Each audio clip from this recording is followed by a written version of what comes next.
We're live. Hey, That's squad.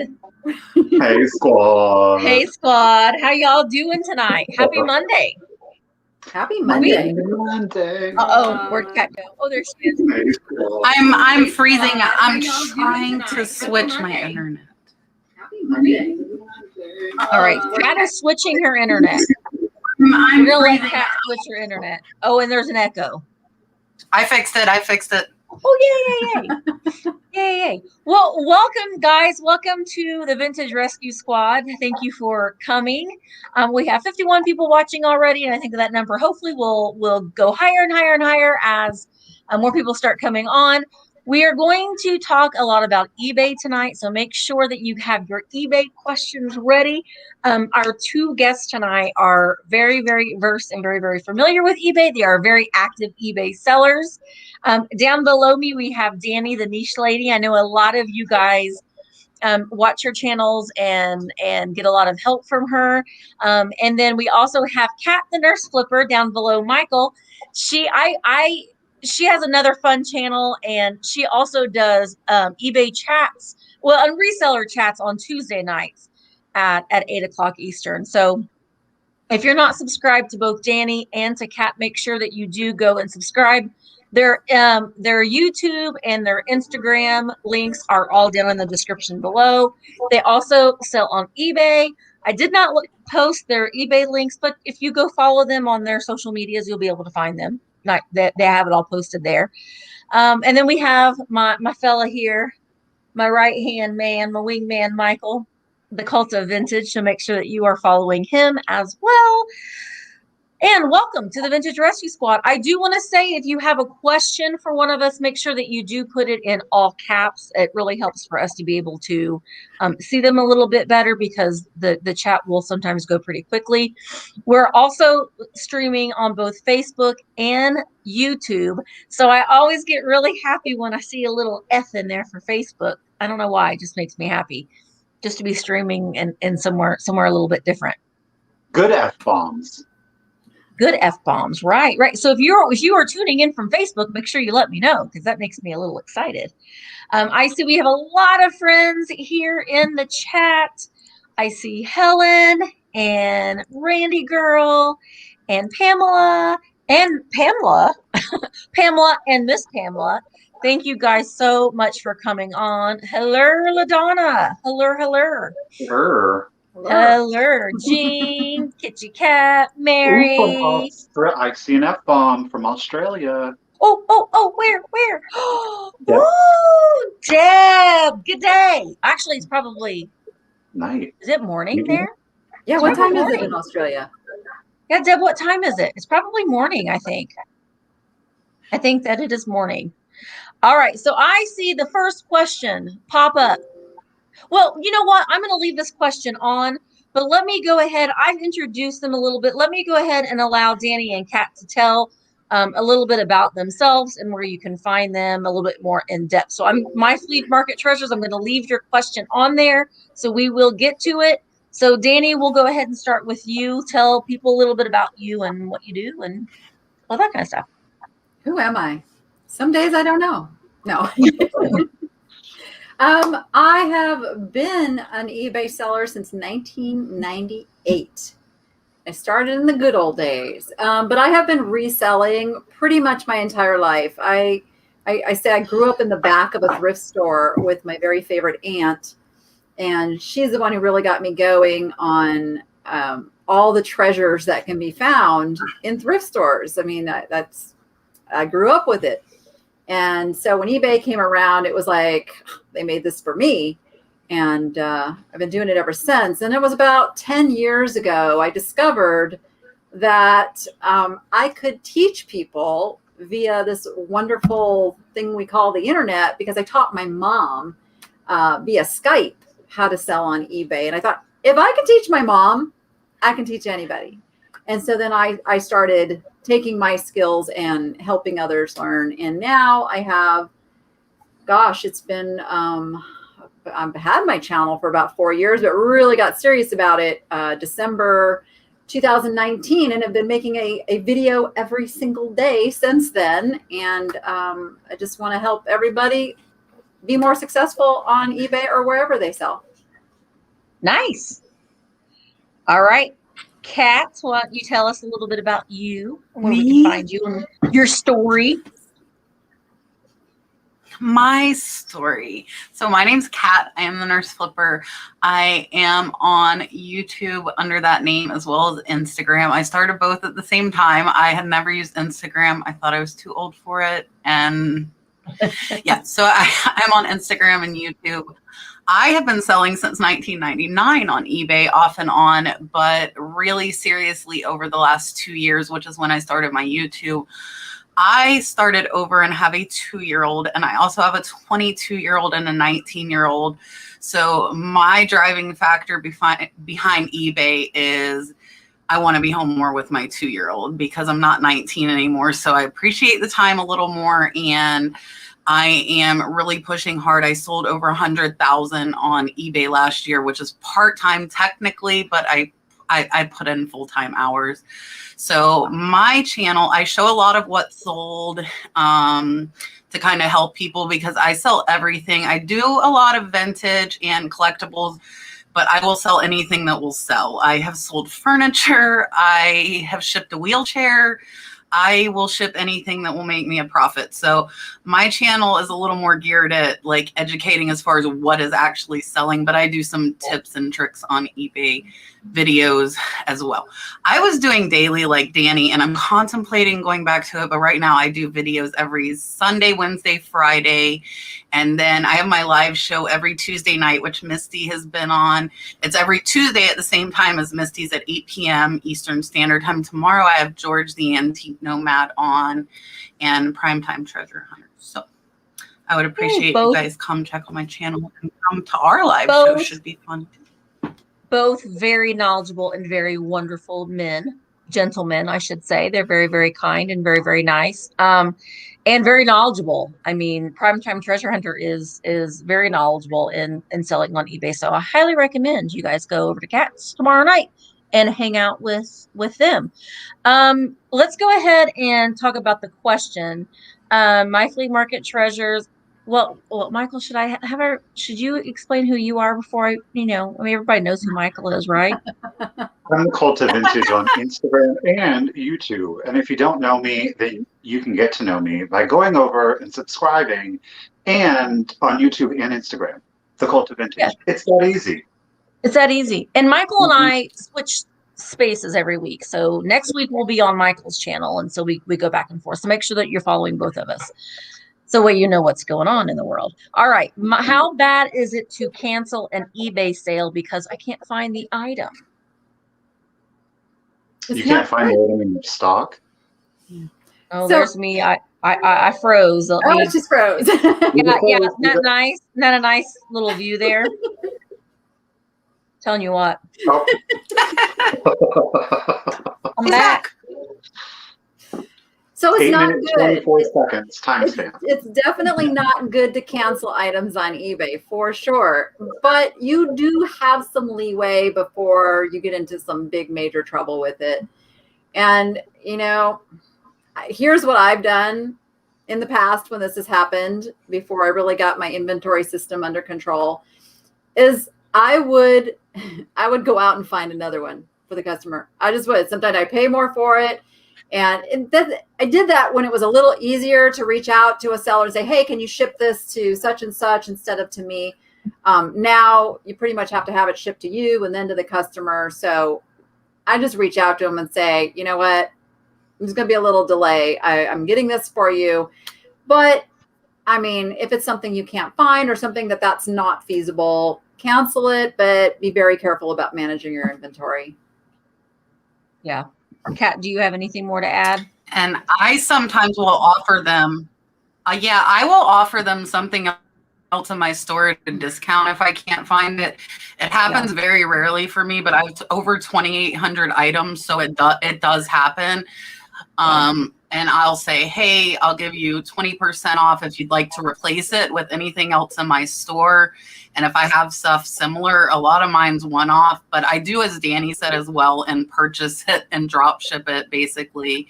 If I can find another one, even if it does cost more, And if I can't, I offer them to, to send to get something else. But I found, like, in my membership, when I do eBay store reviews, if you're not selling much, canceling one sale could hit you pretty, like, if you've only sold 10 items in a month, that's 10%, and you're going to be below average. So that one cancellation could hurt you pretty bad. So I would reach out and at least ask them, do they want something else you have? Try and work it out before canceling, because you can't find it, because that's the worst reason there is. That's a really, really good point too, Kat, that it does go off of a percentage. Yeah. Everything is numbers. Now how when you're talking about getting in trouble, you mean, and just for people that may not be aware, basically eBay will kind of I don't want to say punish you. They'll kind of punish you, right? They'll, like, it will affect It is punishing. Yeah, it'll affect your metrics, because yeah. And then your listings get pushed to the bottom. So I have people that come to my channel membership because I do, like, the eBay store reviews, and they're selling nothing, and they have amazing items. They have great listings. They're doing everything they should, but they're below standard, which means you can't promote your items if you should choose to do so.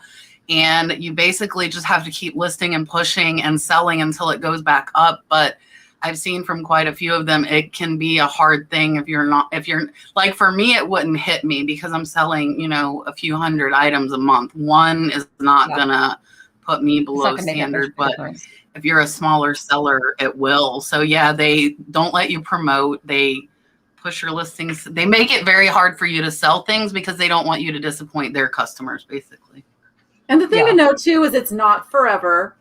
If you do get into that, below standard, heaven forbid anybody get there, it's not forever. It's on a 90-day rolling cycle. So you'll evolve out of it. Even if you didn't do anything for 90 days, it's going to fall off. Yeah. Yeah. It just may be a short term kind of, like, I want to say, kind of kick in the pants because you're putting all this work in, and then your listings are not being promoted, or you can't promote them and they're being, it's definitely not pleasant. But and now I know that if you are selling on multiple platforms, like if you're selling you have the same listing on eBay and Poshmark and Mercari, you should always cancel. Now I haven't sold on Mercari or Poshmark in several years, but I mean, they used to always say, make sure that you cancel the listing on, like, Mercari and Poshmark first. Yeah. Before you would cancel the listing on eBay. Now, I don't know if Mercari and Poshmark have done something different. Have they done that? Mercari put me in jail. So Mercari put me in jail. I made a video on, not jail, but what they did was essentially delist all of my items, and I had to go back and relist them because of what you said. eBay is going to come first because the metrics to me, and eBay's my main income, eBay, like Mercari and Poshmark and Facebook are like little side gigs. So I'm not going to cancel off of my main platform to ship out. Even if I've sold it for more on Mercari and Posh and had to cancel, and I'm like, but yeah, eBay does not get canceled here unless it has to be a dire situation for me to cancel an eBay order. Now, there was some time, I remember a couple of years ago, where eBay was duplicating a lot of listings. There was some sort of a glitch. So you would sell something, it would show that you had sold it, but yet you had already sold it. And so, but then you would have to cancel the order because you didn't have it. And so that was a whole ordeal. I don't think that there's really been anything that major, other than recently, which leads me to the next question. What about those item specifics? I just got done. I've been working on them over several days, fixing all of mine. I haven't started. I've got like 12 left to do, I think. But Mary says it drives her crazy when they ask for specifics that have nothing to do with the item. So do you want to go in a little bit more about what these item specifics are?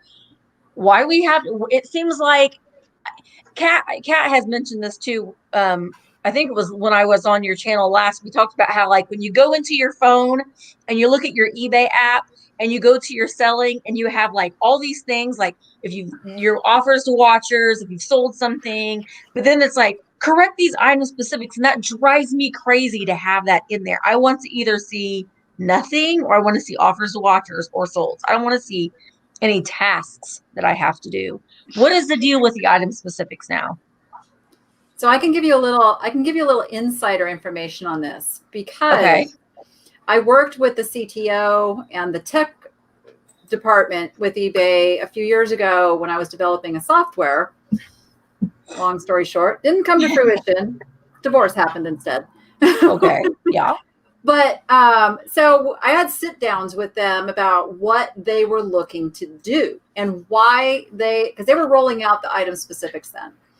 And it is really that desire for them to have a catalog, for them to have item data metrics, because they're all computer geeks over there. They don't speak antique collectibles. So all of these things are not put in place for the antiques collectibles market, truly, but they're trying to incorporate everything that eBay sells this way. So they're coming up with these item specifics based on what they believe customers are searching for. And the desire is to take this information and produce a search result that has the highest likelihood of a conversion, which means a sale, which is how they make money. Yeah. Everybody thinks they make all their money off of subscriptions, and they really don't. They make their money because people are happy finding something to buy there. If people don't buy stuff, they're not going to keep coming back to eBay to look for stuff. So that's where the techie brains are going with why they're doing this. And in a recent call with some of the powers that be, they said, some of these are not going to make sense for every item that you happen to be listing. And as long as it's not a required item specific, you can ignore it. You can leave it blank. It's not going to hurt you to leave it blank. But I'm kind of like you, Misty. It's the same thing. It's like, well, I don't want to leave something blank. I want to fill it out. Right. But you can leave it blank. So when it's telling you to update these item specifics, does that mean, is your listing still being seen? For now. So if it's required, this is what they really push, is the required item specifics that they want everybody to now fill out for this stuff. And there will come a point, I don't know what the cutoff date is. Kat, do you know is it June or July? I think it's July. I think it was July for the required. I finished mine. I just, with my OCD, like Misty said, I had to make it go away. But I know, like Erin Rebel Junk was saying in the thing, that some of those required have nothing to do. She had a Valentine's and it was asking about a zombie thing. So sometimes I just type in whatever on those guys. Or just does not apply. Does not apply. Yeah, you can also put that. I've sometimes just put in That's the thing. If you don't do the required ones, your listing won't renew. It won't be there. It's gonna drop off. Yeah. What are, like, for an example, what would be something that would be required versus what would be something that you could put in does not apply? Is there like a universal requirement to specific items, or in general? It'll tell you if it's required or recommended. Like normally it's a short section that's required. It's only like 4 or 5 things. And some of them don't make sense, but like Danny said, like does not apply, or put NA. I put NA a lot, like not applicable. But you got to put something. They're really pushing like, maker, artist, designer, that kind of stuff. They absolutely want that stuff in there. The color one drives me crazy, because how many things do we list that is one color? Or shade. The multicolor isn't the same as blue and white. Thank you. Just drives me crazy. Well, and I always think though too, if I check something is blue and it also has red in it, can the customer then come back and say, well, you said it was blue in your item specifics, but it has red. So we still need to focus more on our description. Right? Yeah, I don't think people are choosing things by the I don't know that they read the descriptions half the time, but I don't do descriptions. I saw somebody in the chat saying they hate no descriptions. I have 2,800 items. I have no descriptions, and I sell over $10,000 a month. and I have one open Wow. return. So my big thing, yeah, I go against the grain with a lot of things, but the only time I do a description is if there's a flaw, I'm going Right. to notate a flaw. And like for like I do rosaries and jewelry, I'll put the length, unless it's in the title. If it's in the title, it's still, I'm not doing a description. So flaws go in there, and that's really it. So I don't do it, but I take really good pictures. Like they can see everything they need to see in my photos, and I find half the time they don't read them. Like I'm not Right. going to waste my time because I'm listing 20 items a day plus typing stuff that nobody's going to read. That's how I feel on about what you sell too, because it's the customer. So the person buying an antique vase is going to want a little bit more information than somebody buying a pair of shoes. They already know. They know it's a fabulous pair of shoes. They already see the size. They see. So it's going to depend on what you're selling and who the customer is. sold $300 pieces of artwork with no description. None. Wow. At all. And I just took good pictures. I sold a Matador painting last week for $300. I found it for $11. And it's like, because I do a lot of the glass. I do like, I hate shoes, but I don't like, I do a lot of collectibles, and I take pictures, I do a good title, and I mean, I might be helped by doing descriptions. I've never tested, doing it, but it slows me down, and I'm more like doing quantity. But when you think about it, like I sit and think about, I'm such a creature of habit. And like when I have a listing, I want it done a certain way. I want the description to be in a certain format. I want it to be, I want it to look a certain way. So like, I think that it's a brilliant thing not to do descriptions. If you, like you said, if you have very good pictures, if you're pointing out any flaws or any damage or any, because people are going to be like, well, you didn't say, they're going to do this item not as described and all that kind of thing. But so I think your pictures are really important. And honestly, if you're filling in all those item specifics, why do you need to double do it? Why do you need to have that double duty? I think if you're like me, and I think a lot of the people here, I mean, I will sell general merchandise things too. I'm like, Kat, if I see it somewhere and I can get it for a good price, I will flip it. My video that'll be out tomorrow, I bought some board games. They're not vintage, but they'll make me money. And so I'll, or if it's easy to list, I'll do it. But as far as vintage items go, I don't know, I can't wrap my brain around not having a description for it.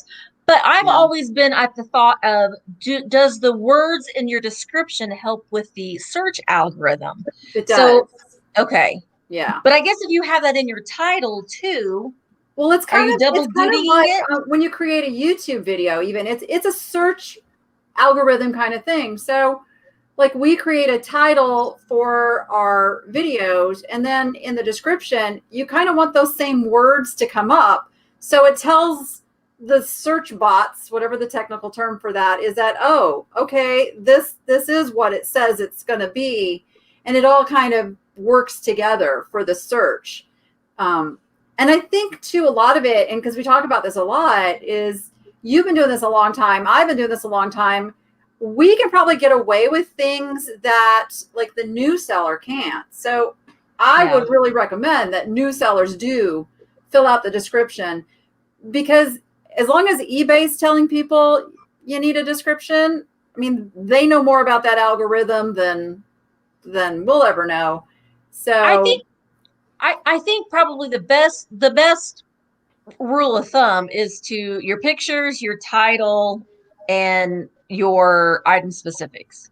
Yeah. I think maybe the description doesn't have to be like crazy long. I did one today at my live. Literally, it was 30 seconds to just, I copy and paste the title. I say a little like something that I can't say in the title. That's where I kind of, like they say, sell the sizzle. And then I give the measurements and repeat the condition, and boom, it's done. Yeah, well, and I copy the title. Like I don't have it blank. I don't want anybody to think I have it blank. Right. Oh, okay, title, that was the vision I was getting. No, because I do it on my phone, and on your phone, at least on my phone on Android, my title is automatically copied into the description. Yeah. Yeah. So And my what about title the is my little, description. what about the little box, like that you fill in your title and then it'll just have like a little blurb. I call it the blurb box, where you just put a little blurb and that's what kind of shows up in the search. I will sometimes just type in a little bit of there and then I'll just copy and paste the title in that little blurb box. And then your customary, next day Do you shipping. mean like the Go free home. condition thing, like the little Yeah. condition box? So, but on the phone, you don't see the condition box. You Well, only that's see it on the true. computer. That's true. Yeah. That's true. Yeah. So just to clarify then, essentially what is happening is when you guys are typing in your title, that is what we as a customer, when we're going into search, I'm typing in green ceramic swan. And provided those keywords are that's going to be what then shows it so far as best match in my search engine. Yeah. Right. It sounds like the item description, though, are more so to benefit eBay on the back end. So that way they begin to better match more than just the title. And that then is going to drive those sellers' items up into the algorithm so far as best match. Right. Is that Exactly.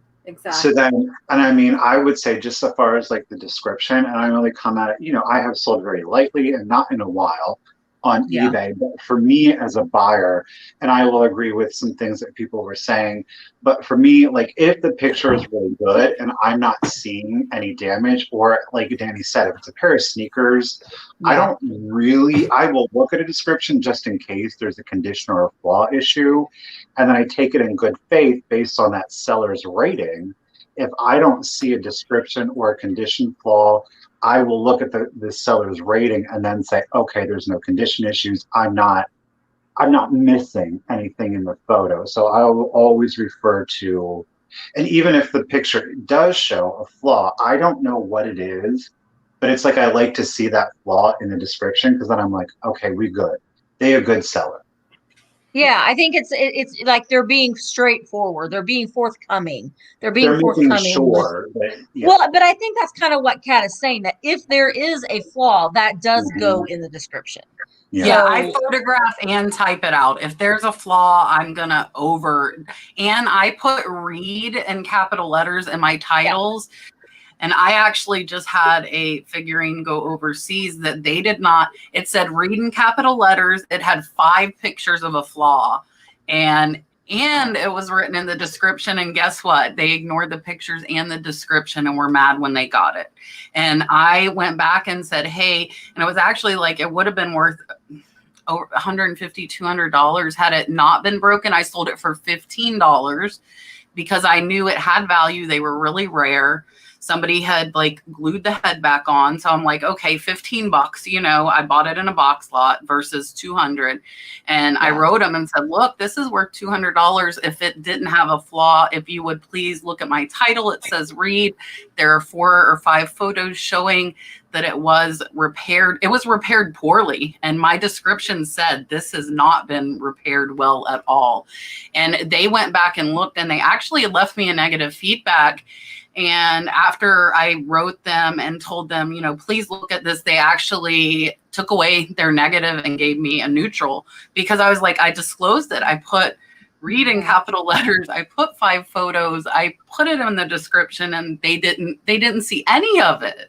yeah, That's where that condition box is so important. It's especially on items like that because people do just skim things over. And I was told by eBay that they will stand by you if somebody claims something isn't what they said it is or leaves negative feedback if it is spelled out in that condition box, not in your description, not in like that is the key to getting eBay to stand behind you on something.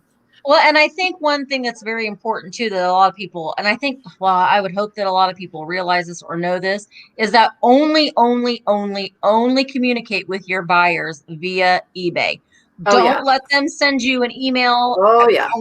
Because eBay can go back in and look at all that correspondence and they can see that you're trying to work with your customer, you're being cordial, and so we've all had customers that have just been horrible. I mean, they've just been nasty. And as sellers, we know that eBay is reading all that. They're reading all that, so eBay has always been very, very helpful to me. I know a lot of people have had these horror stories. Um, I've always thought eBay has always been very helpful. Is eBay frustrating? Yes, but For a big eBay is corporation, they right. really do try to be above and beyond on customer support. Do they always get it right? No. But I tell It's an everybody, evolving platform. They're always go trying to through the evolve and eBay for change. Business Facebook page, because there That's is my a favorite. dedicated US based team Yeah. that deals with everything there. Yeah, eBay for Business, absolutely. Okay, has anyone else had to deal with listings disappearing? Everybody raise your hand. But drafts.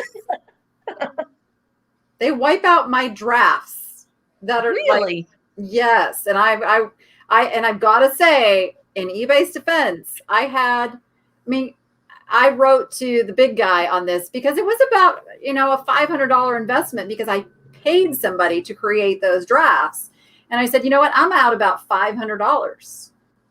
They reimbursed me $500 and admitted that it was their no bueno. Fault. So yeah. It's something they're working on, but I haven't had live. Well, I don't know that if I've had live ones. That's what I was gonna say. I have so many listings. You probably wouldn't know. Yeah. I need to go through because like I saw something like up on my top shelf. It was, I can't even remember what it is now, but like a collectible vintage worth a couple $100. And I'm like, I haven't seen that listing, because sometimes I'll scroll through and I searched and sure enough, it is not listed. So I probably have multiple, and sometimes they I don't know what happens to them, but that one fell off. But to know they fell off, I would need to go through all 2,800 plus whatever might have fell off. And I just don't have the time. Well, my accountant's on me to do a monthly physical inventory. And I'm just like, well, I think that it seems like if listings aren't getting, that's usually when I'll go through it. I'll do stuff. I'm laying in bed at night and I can't sleep. I'll pick up my phone and I'll go through my eBay listings and I'll look at ending soonest. You remember the days where you could list that stuff for 30 days? You remember those days where you could and then it would end after 30 days and you're like, oh, I could do a sell similar. But now they just go on in the abyss that never end. On and on and on. Ever. So I'll sit and I'll go through that and I'll look at and I'll just end them. If I've had them for a while, I'll just end. And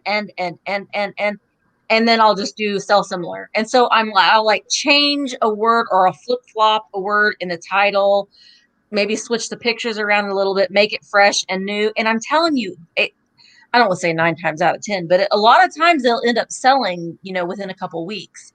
And in that way too, you're getting your new listings up because eBay likes an active lister. They like an active store. So you're being active on your eBay. And newly listed.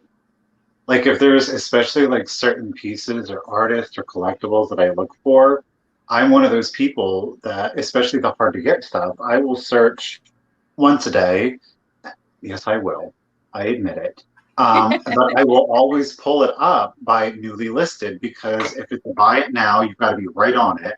And if somebody's just putting it up as an auction, I like to be on the first in to bid. And I will go high. I mean, you all know that I will go high. You get a bid like you want it. Yeah. So, I mean, that's always something because I wouldn't know because if you had it for 40 days and it's something where I'm seeing a lot, I'm scrolling, and I get sick of scrolling.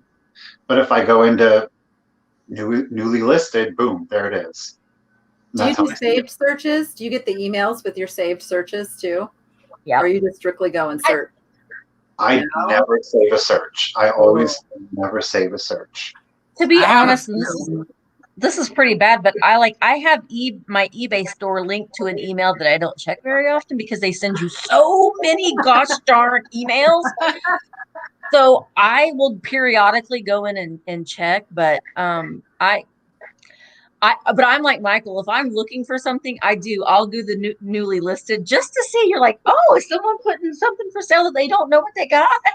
oh, you know, especially Yeah, the I have vintage. several saved searches that are sorted by newly listed, so I'm getting them. And if you find certain sellers that sell stuff, like they run it at auction, and auctions are not always the best way to get all the buyers. And I find stuff, really good stuff, for selling for little money. So I just have those on my saved searches. And yeah, I'm obsessed with pottery, and I don't keep anything. I resell it, but I display it until it sells. And I have my top 3 favorite potters are on watch for that, exactly what Danni just said. If somebody that doesn't know that potter is going to put it up on auction, I will get it.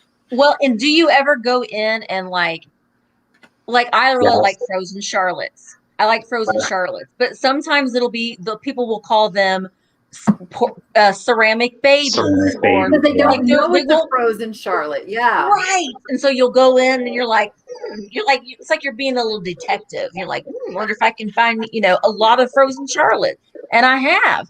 Yeah. Same thing for really anything. If you can kind of skew the description a little bit or the title a little bit and try to think outside of the box, then I know with Fairy Lamp too, you can do like courting candle or twinkle candle or domed candle, or there's different things that you can just different adjectives that will describe it. Some people just don't know. People keep saying that you are speechless, Michael. Listen, Michael has every opportunity to talk. He will jump in and talk when he feels like he needs to jump in and talk. I'm not speechless, but this is the thing. I mean, I obviously, while I have sold on eBay, and that was the intention with the Cult.Of.Vintage, it was going to be Instagram supplemented with eBay.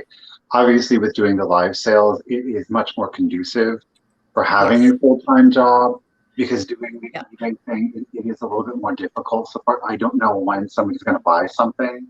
So it's always that availability issue for me. So I can only, I'm here with you guys in the chat. I think a lot of you are interested maybe in selling on eBay or as collectors. So that's what my point of view is for the 4 of us, is more so from the user versus or the buyer versus the seller.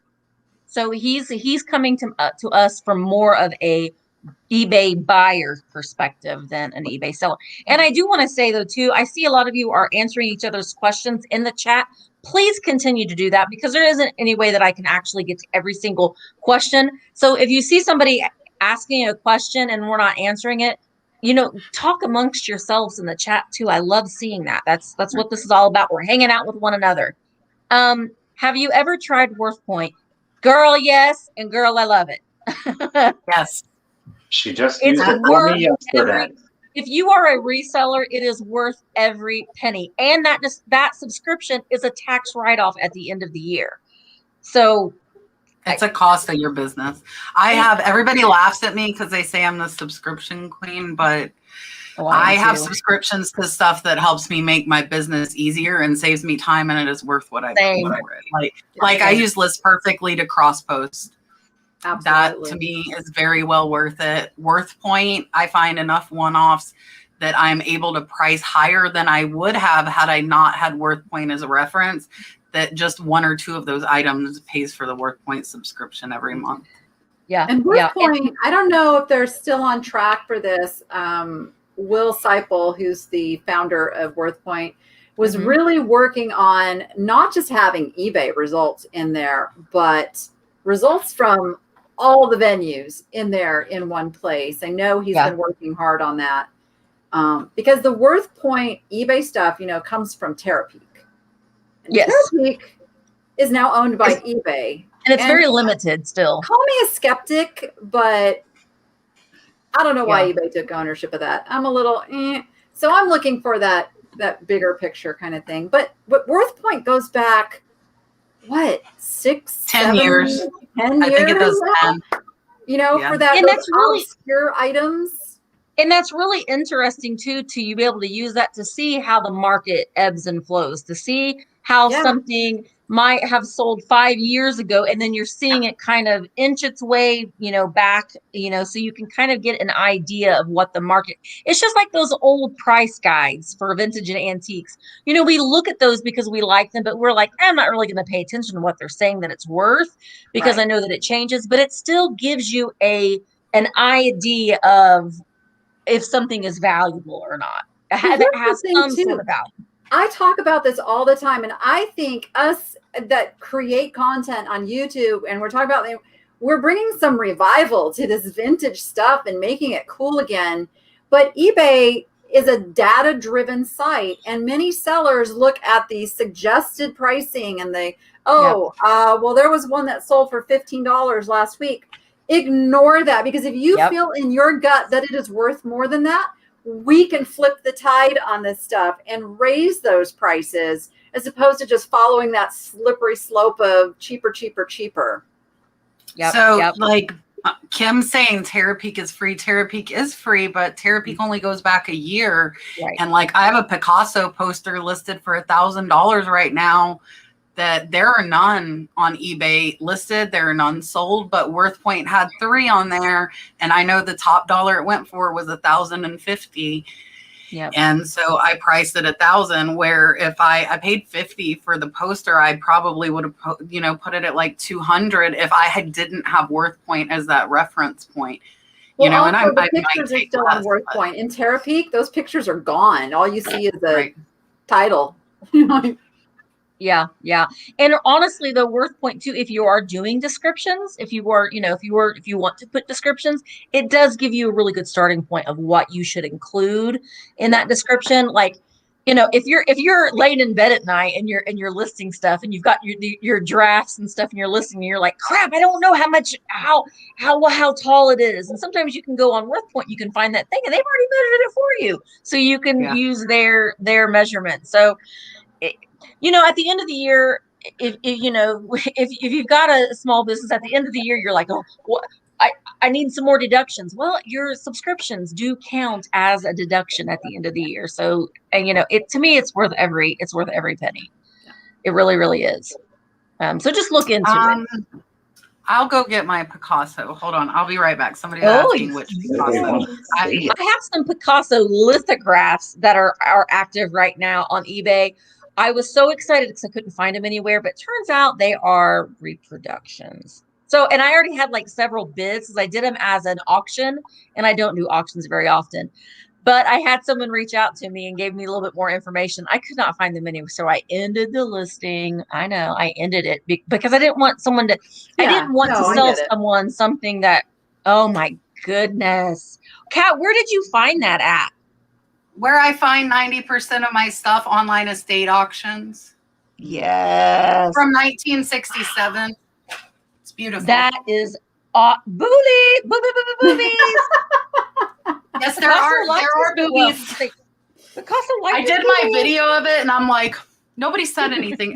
I was like, do I show art? But you can't see it. Like, I can't show you it and to appreciate it without showing you the boobies. I'm sorry. They're like proportions not right, so it's art. Picasso was a little off on proportions, let's face it.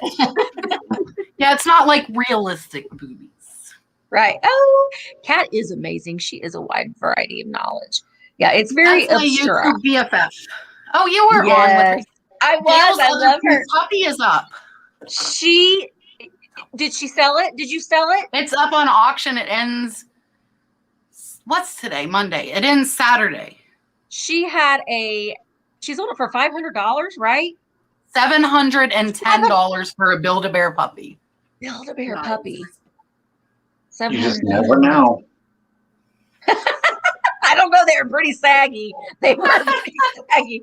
Well, whatever. You know what happens as we age. Okay, I'm gonna scroll up here and look for some other questions that we might have missed. Okay, so Deb says, do any of you put your items up for auction like Jocelyn does, or do you start low like she does? I very rarely do an auction. What about you guys? I'm testing the waters right now because I'm not doing $4 starts like Jocelyn. I'm doing $9.99 starts. In fact, I had a Royal Hager piece of pottery started at $9.99. It ended up selling for $151. So I'm like, ooh, that worked really good. So this week I have this really cool Costa Boda face vase. It's called the Open Mind series. And I don't even know what it's at right now. I should look, but it started getting bids right away. So I'm like, but the thing is, I have a following. I've got people not just following me on YouTube, but they follow me on eBay and they see when I list new things. So, I mean, my advice to the newer seller who hasn't been doing this a long time is don't start it at auction for less than you're willing to take for it. Yeah. Because absolutely. It's a dangerous world. Yeah, absolutely. I started the least. Like I have an Indian doll. I actually was talking to George about it. I don't like bugging my friends, but I'm like, George, I cannot find this. Like I cannot find this doll. It has like he's a so walnut gracious head. too. And he told me, he said, oh, the Navajo sold them to travelers in the 60s and 70s. He said he didn't know current value. I paid $1 when I was up in Cincinnati at a yard sale. And I'm like, okay, well, I'd like to get 40. So I'm going to put it on auction. I'm going to start it at 40. If I get one bid, I'm happy. And if it goes for more, I'm happier. And I did duck decoys last week that I started at $50. Huh? Is that doll currently listed? It is. I gotta go. I'll be back. I should go get that. I should go get her too. She's very You pretty. should. Yeah. Okay, I'll be back. I'm hiding my cam so y'all don't get butt shots. I'll be right back. It's show and tell tonight. Can I show you my Costa Boda? Sure. Can I share my screen? I don't know. Here. On StreamYard. I think you can put it on there. There it is. Oh. Ooh, it's a cat. Cool. Isn't that? It's kind of creepy cool, huh? She's a saucy cat. Sign on the back. There you go. Wow. That's awesome. I picked that up at an online sale. I didn't even know what all this says on the bottom here. I think I got it for $10. Wow. That's gorgeous.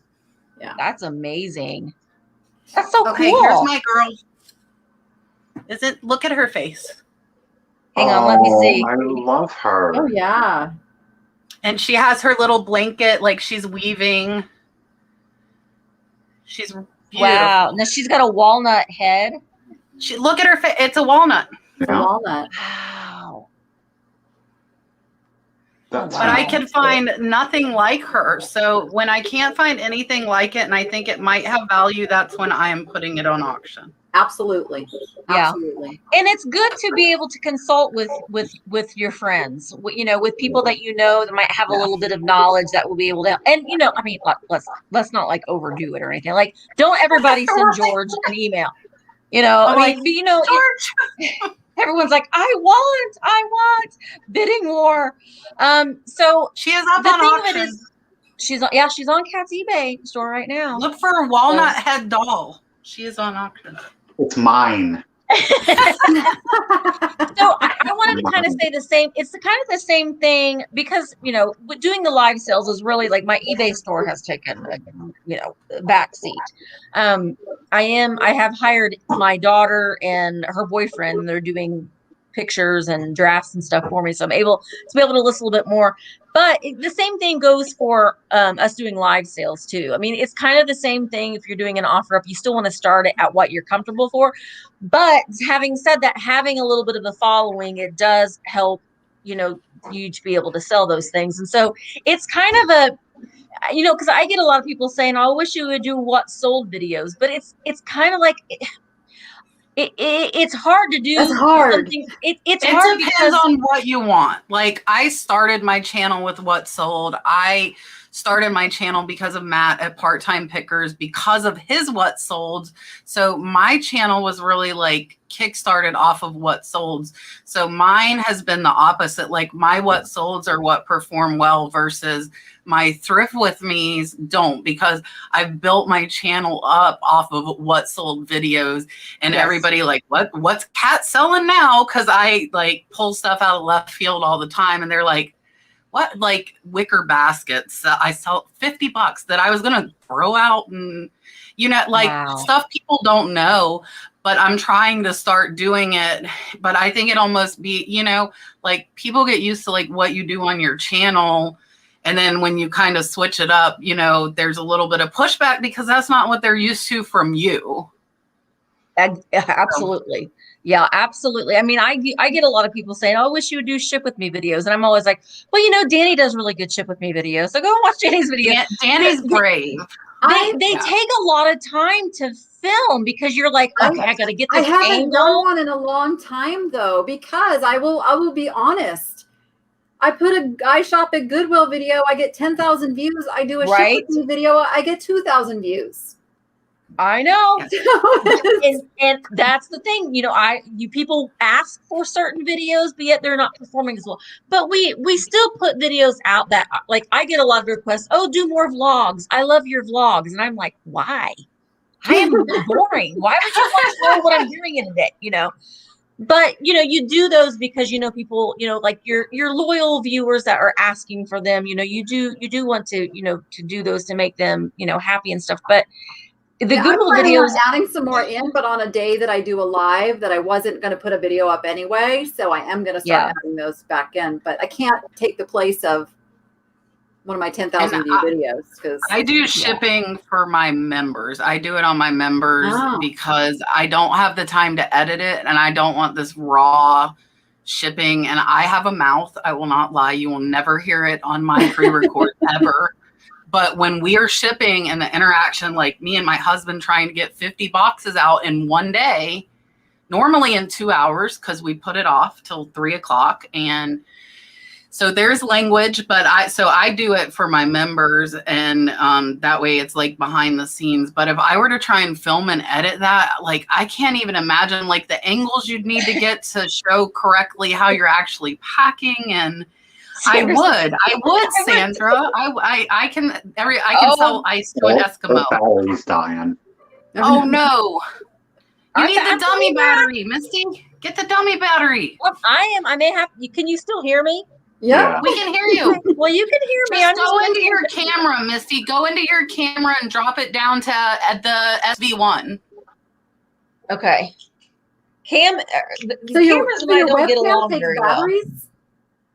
Well, so the SV1, you can get a dummy battery because if you are streaming from it, then it will die. Even if it's plugged in via USB, it plugs in via USB to stream, not to charge. So you have to get a dummy battery to put in and plug to be able to stream. If you hit the cam mic button, it should have a drop down, and you don't want the like Sony imaging thing. You want the ZV-1. Well, I'm going to do that because I'm afraid I'm going to turn my camera back on and it'll be like of my 5 double chins looking down at the camera. So, okay. All right. So let me get this back on. Hopefully. Go, Misty, go. You can do it. We love the technology. Oh, I'm telling you what. Do you know the technology is the worst thing about this business to me? I just. Oh, thank you so much. Thank you so much. Shake those cheeks, ladies. I love that. I just hired my 16-year-old son is going to start editing my videos as much as he can. I still have to do portions of them, but I'm like, I will pay you. Like, please. I would love that. I would so love if I had somebody that could do it. Like, I would love that because it's a lot of time. Yeah, Let's see if it'll let me come back on again. But you know, you can still hear me. I guess that's the most important thing is my mouth. I'm seeing Angelo's comment. I have much better results with Buy It Now with letting buyers make offers. And I think kind of to go back to Danni's earlier point and to the question about starting offers specifically to Jocelyn, like at a low, you know, it does help, you know, if you do have a YouTube channel, if like Kat and Danni have been doing it, so people are following their stores on eBay, so they have an insulated and built-in audience rather than just relying, like if I were to do it, I'm quite literally relying the vast majority on people just doing random searches. So there is some latitude. See, I don't get viewer sales though, Mike. I wish I did. I don't. I get like 1 or 2 like a week maybe. And I don't know if it's because I do such a variety, you know, like nobody ever knows what the heck I'm gonna come out with. But I don't get them. I don't get them. I only get like 2 per week. And I don't want people to feel discouraged because just because you don't have a YouTube channel, you're not going to be able to build a following, because my sales were crazy good on eBay before I ever did anything on video. It was social media. You can do social media. Make yourself a Facebook page, an Instagram page, wherever your social media. Who is your customer? For me, it's middle-aged and older people generally, and they're on Facebook still. If you're serving the millenniums, you got to get on Instagram, and you got to go where your customers are and build that following. So it's not just a YouTube thing, because I know a lot of people go like, oh, forget it, it's hopeless, I'm never going to do YouTube. Yeah, my sales were the same. They were better than they are like right now before I had a YouTube. If you search and find stuff that'll sell, like it doesn't, like the following thing's not going to matter if you're finding stuff that there's a demand for and it's popular. It doesn't matter who you are. If you're pricing it right, it's popular, it's something people want, they're going to buy it. Yeah. Yeah. We're playing like roulette. Little grainy Misty is back because our little camera's not cooperating. Okay. Sorry. I feel like the Brady Bunch. Yeah. Dun, dun, dun. Okay. All right. I'm going to go back up. What did I miss? In my head. We were just talking about like insulated buyers watching YouTube versus, you know, Kat was saying that, you know, a lot of her sales are coming from people that aren't necessarily watching her YouTube. And Danny was saying, make sure to know your market. And if you are, I would say like, maybe I'm going to be horrible, but if you're doing like a lot of, what's popping into my mind would be like linens, Afghans, do these things of that nature, or stuff that, you know, you and I, Misty, would predominantly sell.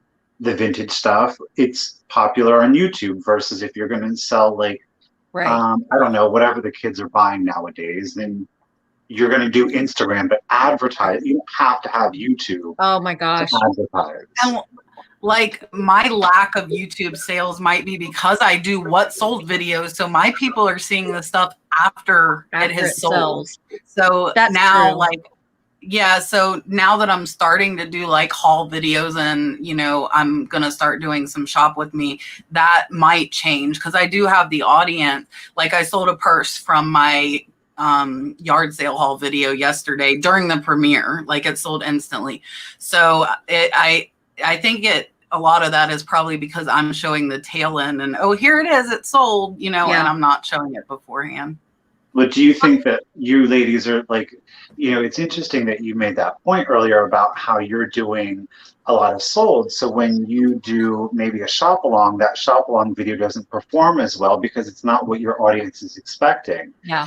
Do you think a lot of that may be, and Danny, you can certainly answer this too, but do you think that what your channel is more so in attracting are people that are resellers or people that are thinking about or wanting to, but they're seeking out the advice and they're looking at, you know, the things that are selling. So they're getting the knowledge, they're getting the product knowledge, the eBay knowledge, where I feel like myself, you know, I'm attracting the collector, the buyer. So that's why the shop alongs do well. I mean, do you guys think that might? I have a mix. I mean, I have a lot of resellers that watch to see what I'm buying. And I get a lot of comments saying, you know, because of you, I picked this up and it sold, ka-ching. But then I sell a lot of stuff directly through my email and my live sales. So I've got a really good mix of viewers, and it's really awesome. Hi, George. I think mine is probably exactly what you said. And that's honestly what I'm targeting. Like I'm wanting to teach those eBay sellers and new resellers and, you know, like the knowledge, because that's my big thing is like increasing income and like helping people build up the knowledge to increase their sales more so versus the collectors. I starting to get I do get some of the collectors because Jocelyn and Misty come on, and I think that is their audience. And like they've done several shows on my channel. So some of those people are coming in, but I'm definitely geared towards eBay sellers, especially new eBay sellers trying to learn more, which might explain the lack of, viewer sales possibly. To me, I think the hardest content to put out on YouTube is instructional content. Because you're going to say something and someone's not going to agree with it. And they're going to be like, well, she doesn't know what she's talking about. Or no, I don't do it that way. That's not the right way to do it. You can do it this way. And the thing of it is, what works for Kat may not work for Danni. What works for Danni may not work for me. There is no one way. There's no one way. You have to learn. Number one, it's why I'm the niche lady, is you have to learn what your niche in the market is. You have to learn who your customer base is and then learn how to reach them. And it's completely different from records to glass to shoes to car parts. I mean, and there's so many different things you can sell that you do have to find your way a bit. It's not like nobody can tell you how to do this business. And you can pull from each of us though. Yeah. I mean, pull some from Danni, pull some from me, pull some, from Misty, and I mean, even the live sale stuff, you have to find your own, that's the whole free shipping versus calculated shipping. It works. Free shipping works for some people. I would never tell anyone to do it. Nope. But I was one of the strongest advocates of free shipping back when it was necessary, back when it was the competitive edge. When you could afford to do it that way. It's not the competitive edge anymore. I couldn't imagine. I mean, oof. Now, I mean, I would say between, since I've been listing a little bit more on eBay, I have been having some eBay sales. Summer is typically, can be a little bit slow for eBay. Not always necessarily, but it can be a little bit slower than during, fourth quarter is always great. But I sell, when I do haul videos, to me, I do a shop with me and then I add the haul at the end. If I do a standalone haul video, it never performs as well. So the shop with me videos, as far as YouTube goes, are the ones that people tend to want to see more. They want to watch us spending money, basically. And then you get into you're like, I have 15 hauls I need to film. But I have the shop with me to go along with it. It makes my videos a little bit longer, but I think it's a complete video. So it's like, I'm not doing a shop with me and then come back tomorrow for the haul. Now, sometimes I do, the auction video I just did was quite long and I couldn't have added them together. But I typically will sell things and I always give that open invitation, and you have to be able to keep track. I write everything down, but I give the open invitation. If someone wants to buy something directly from me with a haul video, they can send me an email and I'll let them know if it's still available. Some things I do specifically save for a live sale because, I know some things that, people are going to kind of want. They're going to want these things. And, it's the draw into it. If I take pictures and people see certain things, they're like, ooh, I'm going to go to that sale. So it's a draw in and of itself too. But I want to say, if you are making YouTube content and you want to have another way that you can make some more sales, give your viewers that invitation to be able to buy something directly from you, but you have to keep track. You have to keep track. And you have to follow through with it. I have to write everything down. I'm still behind. I do too. On emails coming in so fast, and I make a folder and I put them there, and I'm just like, ah. I've asked several people this question before, but to Kat and to Danni, I've asked Misty this question before, not to put you on the spot, but do you ladies consider yourselves YouTubers who resell, or do you consider yourselves resellers YouTube? I'm I've reseller. already answered you. I will say that hands down, because Me too. I'm selling typically $10,000 a month on eBay. eBay is my main thing. My YouTube income is nowhere. I would love it if it was, but even if it was, even if it were there, I still love reselling. I'm still gonna source. I'm a workaholic to to a bad point, you know? Yes. Like my 2-year-old can take something and show you it on the camera, and he knows how to take pictures, and he knows how to hit magic on the background remover. But he loves being in here. We have a TV. He watches cartoons. I take pictures. I list. We're spending time together that I wouldn't if I had to work overtime. And that's what, up to this point, eBay has allowed me to. I was working 48 hours a week for 9 years, 12-hour shifts, 4 days my husband stays home with the baby, so he does not work. And eBay allowed me, and I found out when I first started YouTube, when I was not getting paid anything from YouTube at all, that when I was making daily videos, my eBay suffered, and I had to say, I'm not making a penny off of YouTube. And of course, it's changed now as my subscriber count, so I do make money off of YouTube, but it's not anywhere near. And I can't see myself ever switching to that, just because I have to look, they're saying Dalton will be employed by me soon. Dalton is the boss. Dalton has a shirt that says Little Boss. He actually has 2 shirts that say Little Boss. And he wakes up in the mornings like, Mama, shed.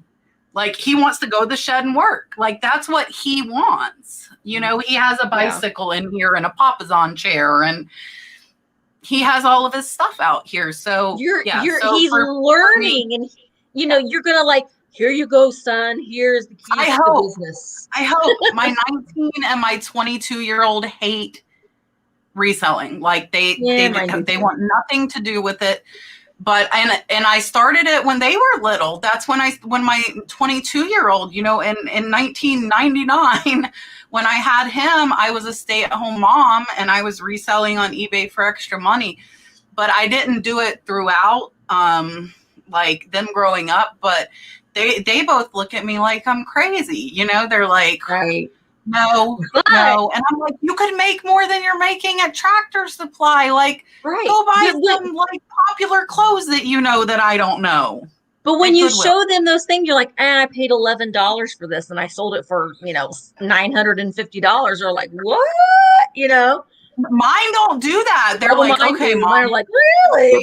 Whatever. Mine are not impressed. They're not impressed. Yeah. So to answer that question, I got to tell you, Michael, I couldn't do one without the other.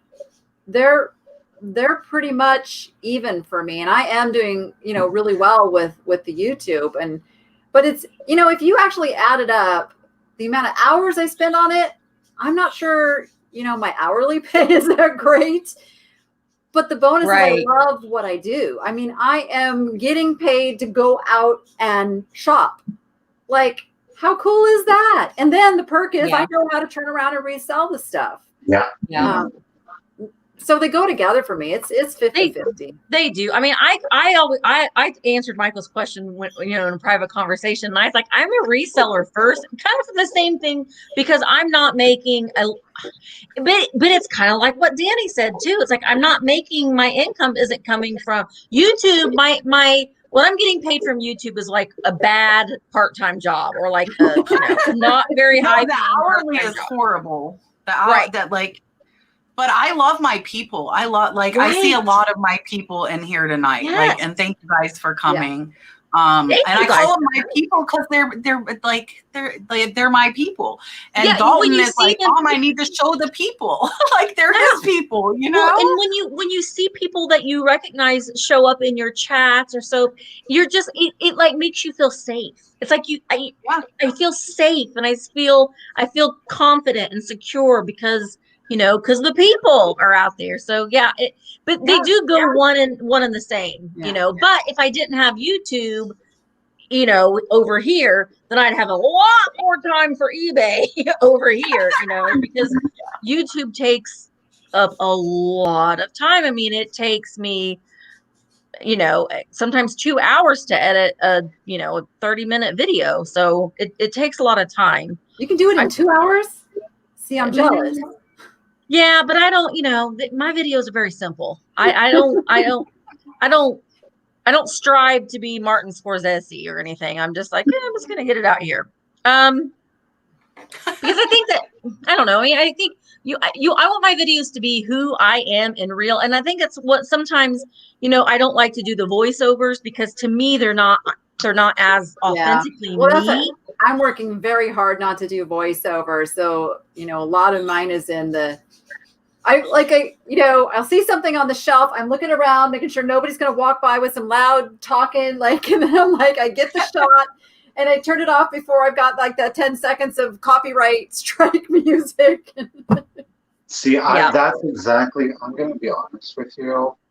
I have found the voiceovers to be so completely freeing in being able to actually go in, shop, and enjoy the shopping and getting a better visual video for people.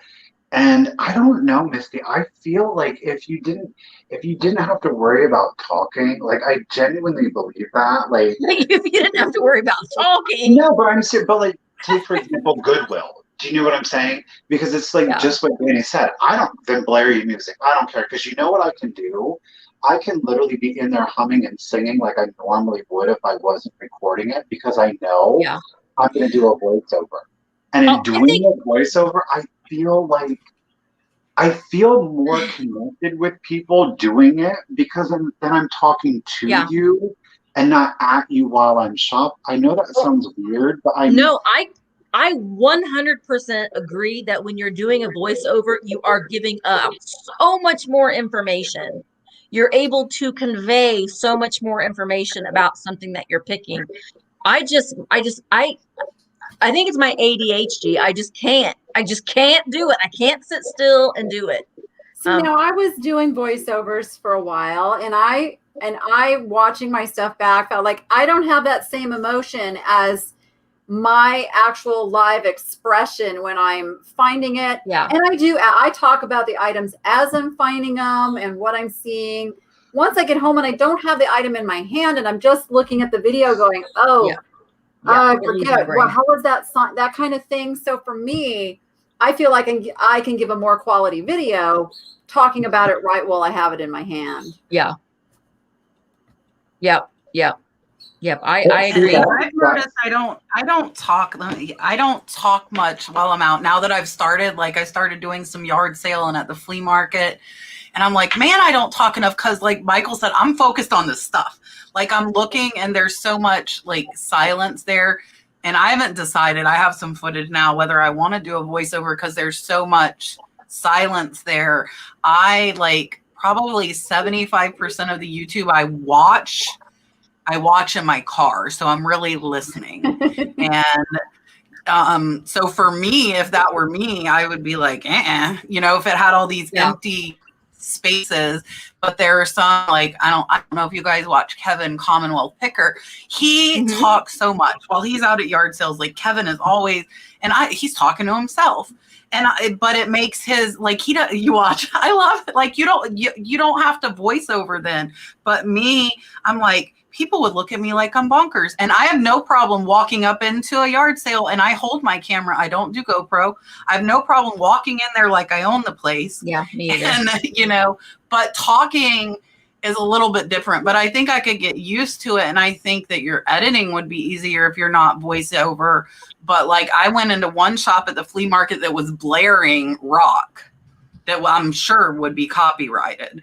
And so like that section at least would have to be voiceover. And like you guys say, I agree. Like you can definitely give more information, like Michael's saying, about like what it is and why you picked it up. And I'm the least one making shop with me videos.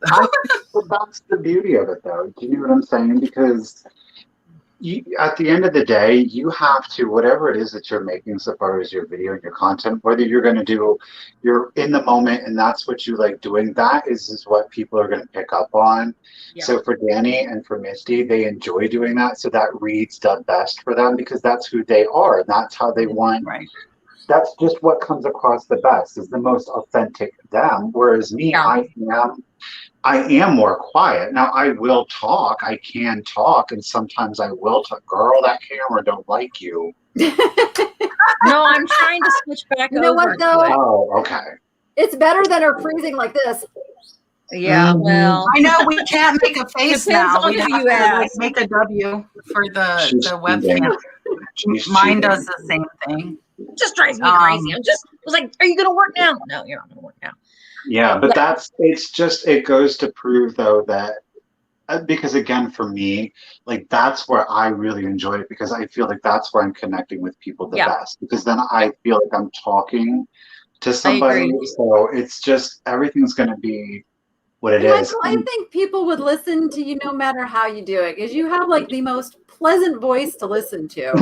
Like, it doesn't matter if you are, Well, You and do I what like you I do. talk to the things. Like I talk to the things that I find. So I mean, I don't ever have I never have a problem with that with talking. No, you have some good like your little side comments. I'm like, oh my gosh.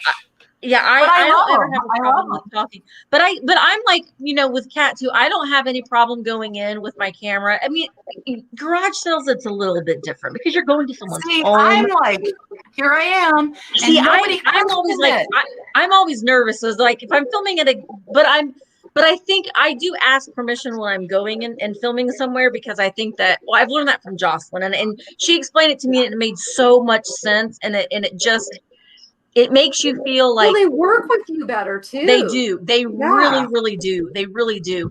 But you know, I look at it too as this is my job. This is what I'm doing for a living. And so if you think about it that way, it's always weird the first time you go out, but you're like, oh, this is what I do for a living.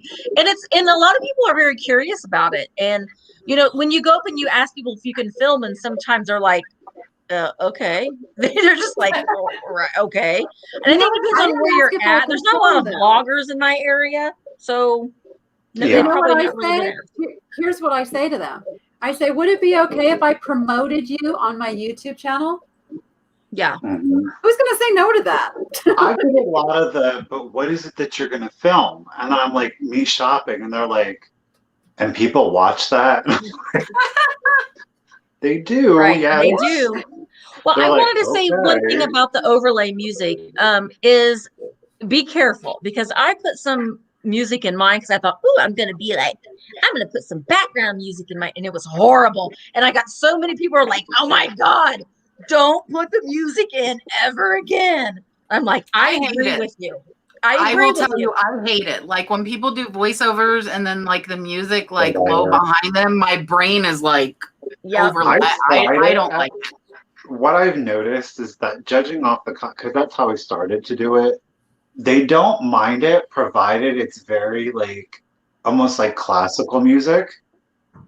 But if you start putting anything with a beat, that it happens exactly what Kat said. It's like it's like sensory overload and they're listening to two different beats plus your voice plus watching and they're like, I don't know what's going on right now. Like this feeling. Yeah, but and I don't classical, soft, keep it ambient. It will work. All right. So I'm doing the GoPro thing this weekend for the first time at yard sales. So I have a GoPro. I do too. I can't. I might, but I still took my camera and I know Danny, you were saying it's hot there. Like I had a backpack and it was a black backpack in 100-degree Florida weather, really humid, and I'm like, I'm too fat for this. And I'm not being mean to myself. Everybody yells at myself when I say that. But like, I'm already sweating. You add a black backpack to me, I'm really sweating. And so if I can carry the camera, but like I have went too fast. I'm having to learn how to slow down with my camera. So I'm not like, girl, I am the queen at going way too fast. And I always get several per every video. Oh, you're making me sick. In fact, it's one of the words that I blocked out. So if someone says I'm making them sick, it doesn't show up because you can't say that on my channel. I know it already. I know. Just that's a very tough skill to learn is to because it's like you have to go in slow motion from what reality is in order for it to come out in a normal speed that people can see. It's not easy. How many times have you been filming and you're like talking about something? You're like, oh, and then you're like totally not even filming that. And I'm like, you're an idiot. You can't even see it. Then you have to cut that out. Mm-hmm. Did you ask how I'm going to wear the GoPro? Yes. I got On your head? the chest mount. Oh, crap. See, my boobs are too big. We're talking about boobs again, but my boobs are too big. Kayla, the homeschooling picker, I met her when I was up in Cincinnati last weekend. That's how she does a purse, like a crossbody. And I'm looking at crossbodies to possibly do that because I just, they're already out there. If I add a GoPro to them. I think you should get a head mount. Is that wear it on your head harness, and it's so obvious then that you're wearing a camera. I'm a little uncomfortable with that. You're in frame then, though. Like, see, are you like literally looking at your chest, being like? It would not be. It wouldn't be good. It's just a wide frame, though. The GoPro is very wide. You can see like everything in front of it. And I did a few videos. I have a new GoPro, but I was just so hot. I need to find a different way to wear it if that's. I had Rachel wear it at the swap meet. So I should put it on Dalton, and then everybody will see 2-year-old level of like what's at the yard. That might be awesome. People might like that. I'll be like, go Dalton. If you have a 2-year-old. Yeah. Oh yeah. So when you first started, did any of you resell at the same time as work a regular job? Yes. Well, and Kat and Michael are doing that right now. They're working full-time jobs and reselling. It's just, well, you just don't ever do anything else but work. Pretty much. I managed an auction house. Yeah. I was teaching, so I mean, you just never rest. But it can be done. You just have to know what works best for you and your family and your schedule. Okay, where I've reinvested.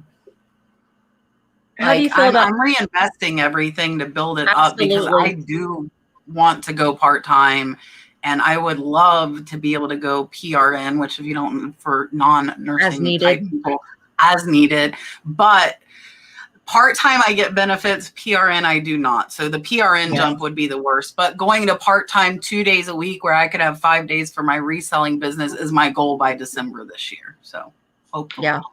See, and that's exactly what Kat just said, the benefits. And that's the scariest thing. And I'm sure, especially as a mother to a young one, but even just being by myself, we are getting a little older. Yeah. So, things start. Hey, I'm the old one in the room, so be careful. Well, it's just like, I would love, like, you see the potential. Yeah. If you definitely could. If you're willing to put in the work. Yeah. There is definitely an ability to make more than what I currently do, but it's scary because you just don't know. Well, it's not guaranteed like your paycheck is. Yeah, right. Well, like anything in for a very long time. My kids are covered by their dad's insurance, but I'm in one of those, the share pay thing. Okay, yeah. It's $300 a month, and they cover 100%. There's no copays. There's none of that. 100% covered for $300 a month. Danny, just to clarify, maybe for people that don't understand that and that are looking to get into it, it means that you are, as a business, you are paired up with other small businesses, and then that insurance agent gets you coverage based on the total number of employees of small businesses. No, it's not that. It is like Liberty Health Share, where I forget what they call it. It's not technically insurance even. It's like a pool of money. And when somebody who is contributing to the pool has a medical need, boom, they pay it. So it's really like sharing your medical expenses with thousands of other people. That's interesting. And it's working really good. It's now, do you have to, do they look at your medical conditions before they let you in to that? Nope. Really? Yeah. That's interesting. That is very interesting. Because if they did, I'd have never been able to get into it. I'm like, yeah, that's what I'm thinking. I'm like, they would say no. I'm a hot mess of medical issues. And I'm married, and my husband provides our medical insurance, so I'm very blessed. And I would say if I if I was single it would be very, very scary. It would be very, very scary. Anything in sales is never guaranteed. You just never know when the next, I don't say when the next shoe is going to drop sometimes in Let's change sales. scary to motivating. Just saying. True. Well, yeah, you work for yourself. You make your own rules. However, that can be a little skewed too, because you do make your own rules, but you're tied to your business. So, I mean, you have, like, I'm hyperventilating because I'm going on vacation in a couple weeks, and I'm a nervous wreck about it, which is stupid, but I am. So, And when I went to Cincinnati for a week, and like, I don't know if it's not really the vintage community, but we had a reseller rally in Cincinnati, Ohio, and I drove up from Florida last weekend, and I am my business. My husband helps me ship the days I work, but he does not list. I do that, and I have hired my niece, like Danni was saying, her daughter, to like take pictures and do drafts, and she didn't show up. So I had nothing, and I'm a daily lister. I had nothing in my phone, and my sales were horrible while I was gone. And I'm watching it, and I'm like, because I depended on someone else. And I hate to say that. And she was here today. She's back. But that's why I have such an issue, like letting go of the control of anything. Like my business is me. Like I'm doing my listing. I'm doing my photographing. My husband does do the shipping. So like stuff went out while I was on vacation, luckily. But it's so like, I don't like leaving it. Like that's the first time I've left in, 3 years, which is scary. I'm going to Florida in July. And I'm like, okay, I've got to have like 5 videos scheduled, ready to go. I know. Well, that part too. That part too, having the videos ready. I did that too. I'm like, have to have my videos ready for when I'm gone. Yeah. Well, and I think that week that I'm gone, I'm going to have 3 videos instead of 5. Because, I mean, I don't know. But then I'll lay in bed at night thinking, oh, I put 3 videos out this week instead of 5. Because we do that to ourselves. It's a mental thing. The algorithm's going to drop me. YouTube is going to hate me. Not going to promote my videos anymore. About me. Mm-hmm. Yeah, but having a break is good, but I love what I do. It's like when you work a job that you love, you don't feel like you need to take a vacation from it. Absolutely. Right. 100%. Yeah. And now are you going to, I'll ask both of you, Danni and Misty, since you both said you're going on vacation. Michael, if you are too, do you, like, I have to thrift, or like I will find an auction that is ending wherever I'm going. Like I still am working. I still am going to go find stuff to resell. Oh, they already know. Vacation. I'm going to speak at a conference in Florida, so it's already kind of a working, vacation kind of thing. But absolutely thrifting. Absolutely. We're going to the lakes. They already know that we will be going somewhere. There'll be a Goodwill. There'll be a Salvation Army. There'll be something somewhere that we will be going to. And it was tricky last year because every place was closed when we went to the lakes last year. So I don't know. We'll see. We'll see what we can do. I'm going to scroll back up here. Oh, thank you, Yvonne. Yes, don't forget the thumbs ups, guys. Thumbs ups are important. Thank you so much. Yvonne's always being a cheerleader for us. I'm not good at letting other people do things either. Like I will never be able to give up my shipping because I love it so much. Oh, Linda, I am missing Jeffrey too, because Jeffrey is staying. He's with his parents and he doesn't get good reception. So I miss Jeffrey. What? Yeah, he's the world was a little quieter lately. I know. So Jeffrey and I literally talk about 25 times a day. And I'm telling you, it's a little strange. And Michelle was very quiet today. I was like, I don't know what I'm doing and where am I at? Michelle's being quiet. Jeffrey's, somewhere. He was at a museum and he sent me a message, and then I don't know where he's at. So he's somewhere in Florida. And he won't be having a sale on Friday either, guys. So I mean, what are we gonna do? No Friday night sale.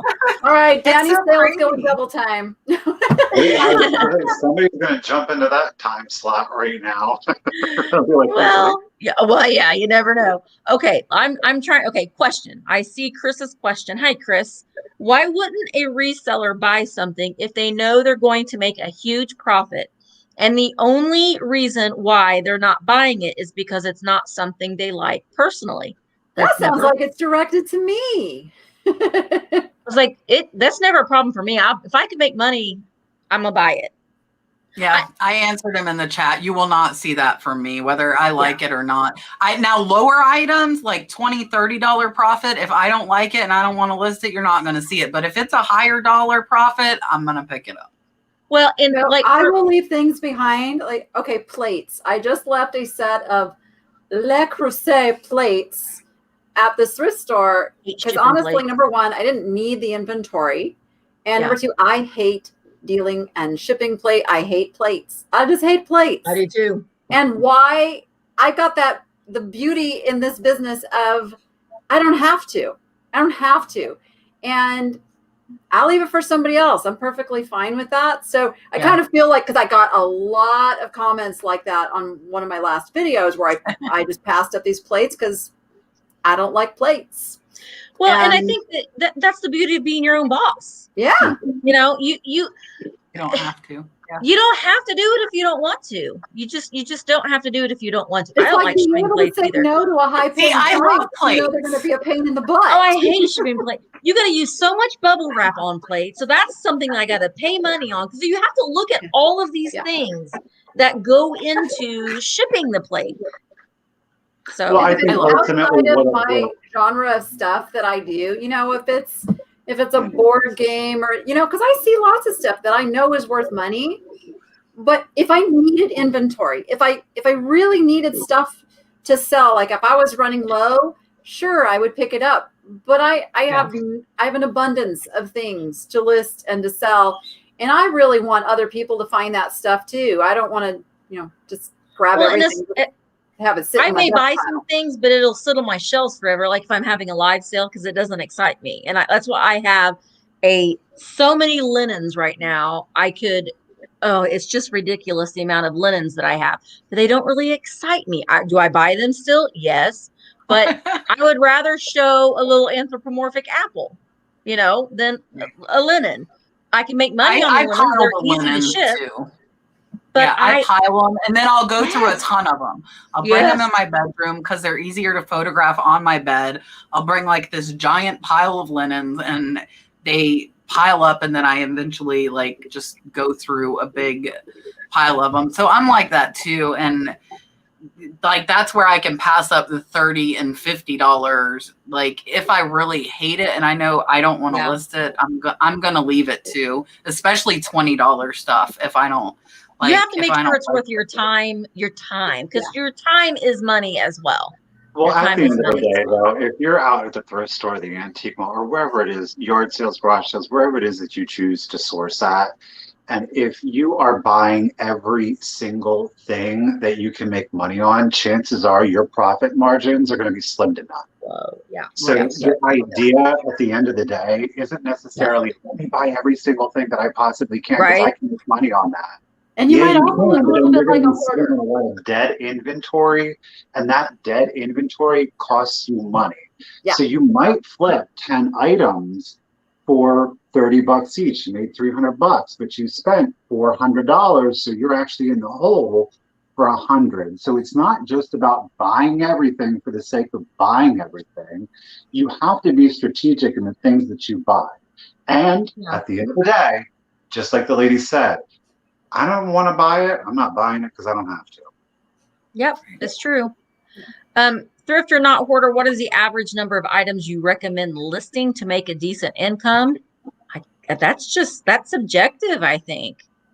You know, I mean, what is a decent income to me is going to be different for Kat. It's going to be different for Danny. So, but it's not about the number of items. It's not about the dollar amount. It's the dollar amount. Dollar amount. Yeah. And like and for me, sell-through rate. Yeah, how fast it's going to sell. And like Misty said, like a good income, like most people could probably live off of what I did. Like I did 140,000 last year 50% That's profit. wait a second. 70,000. Let's just say that is freaking amazing, Kat. So I mean, honestly, But that's not nurse income. That is not an it's RN not. income. But Isn't that's that the still sad pretty truth of it all, amazing. though? But the median income in this country, I think, is somewhere around 35,000 a year. 35, Am I? 40, Yeah. So, But for me, it's not. And that's why I was saying most people could probably live off of what I'm saying. It's not enough because I'm the only income for my household. And we have this level of living, that we have become accustomed to that I would like to continue. So for me, I was pouring it back in. And I really like to go PRN would need to see $250,000 in sales in a year. For me to feel comfortable with a baby, I would have to buy my own insurance. Yeah. I might have to check out Danni's thing now because that sounds pretty cool. But but where most people would feel very comfortable walking away from their full-time job, you have to look at my full-time job pays very, very well. And I still have student loans from the full-time job that I still am having to pay. Hi, Pat. Thank you, Pat. Pat's so sweet. Pat D's. Pat D's, check out his camp. Whenever I see, it always reminds me of Rick D's. Remember Rick D's? Remember the disc jockey Rick D's? In the morning. Yeah. Yes. Jamie makes a good point too. It depends where you live in this country too. 35,000 in California. Yeah, you're homeless. You are. They pay nurses $75 an hour in California. And that's not enough. I wouldn't move there. Not with the cost of living. And my mom too South Florida is the same. I live in North Florida. I live in rural Florida. I live in the country. I have 11 acres and I have a 4-bedroom house that I paid $170,000 for, a lot of space. I have tons of sheds. That's another thing as far as people need to think about with the sell-through rate and how many items you're listing. How much space do you have to let this stuff sit? That's a rare collectible that it might take a year for that one person to come along and find it. I bought the shed I'm sitting in now just for unlisted inventory and shipping. Yeah, I have a 2,500 square foot building that I have, other plans for, hopefully. But anyway, well, but see, that's the thing though too. You have to realize though too, depending on how much space that you have, if you don't have anywhere to store this stuff, I mean, you're just going to be on the episode of Hoarders. They're going to call 1-800-JUNK and they're going to be going through your stuff. And you're going to be standing out there going, no, I need that. I have a storage pod in my driveway. I can't do that in an HOA. So I'm very limited on the places I can rent around here. Mine is now all out of my house. And I will tell you, and I was chatting with one of my subscribers earlier who lives with her mom. I don't know if she's watching tonight. We were chatting on Instagram and her mom's ready to kick her out. And she's like, you can't keep having all this stuff in my house. And that's how I was. My inventory was everywhere. There was no flat space to be found in my house. Now there is. I bought this shed and to me it's worth it. And now, because I buy big auction hauls, I buy the big box lots when I buy. I'm coming home with a truck full of 200 to 500 items. I saw those register lockers. I feel you. I'm picking up a lot tomorrow. I'm picking up some good stuff tomorrow. I spent $700 on an auction tomorrow that I'm picking up. Katie Girl has it kind of goes into what you just said, Kat. It is hard to resell from your home. What is your best advice for that? What would you say? We all resell. George bought a house. George bought a house for a storage house. Do you see that?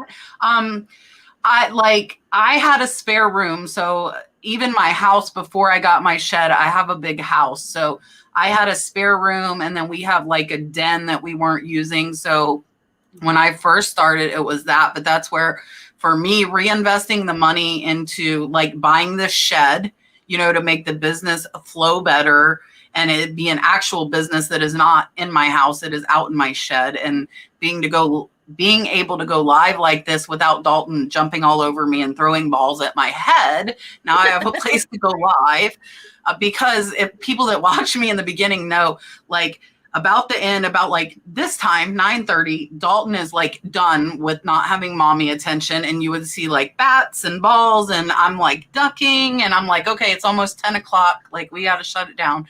But like now I can come out here and do, so it's for my YouTube as well. You know, I can record my videos, I can go live.